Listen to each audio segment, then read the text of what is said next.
is a little bonus video to the trampoline series. If anyone is feeling as broken as I am trying to put these springs in, especially if it's a used trampoline where just nothing seems to be budging with your own strength, here's a little tip. Hopefully it will help someone else out if you're trying to do it yourself.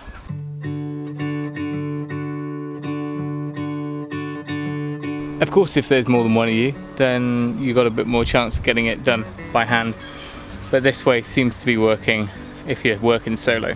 Now, if it's not an in-ground trampoline, then you might be able to do it with just a clamp around the pole, or you might even be able to just put the strap around the pole and through the hook eyelet and then pull it in that way, and I'm going to try that now.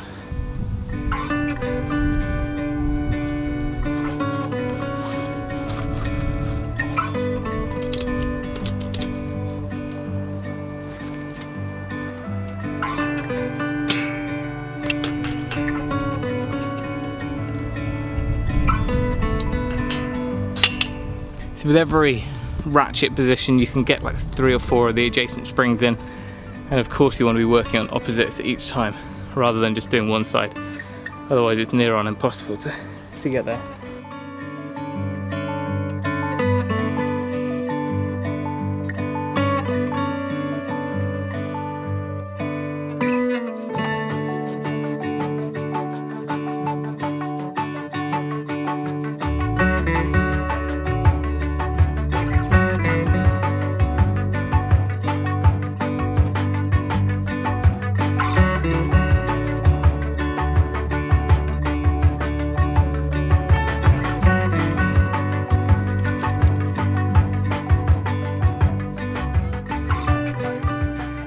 So that is the handy little tip. If you are feeling like the world's weakest human being and you promise your kids that the trampoline will be done before they finish school, that is a way to get it done.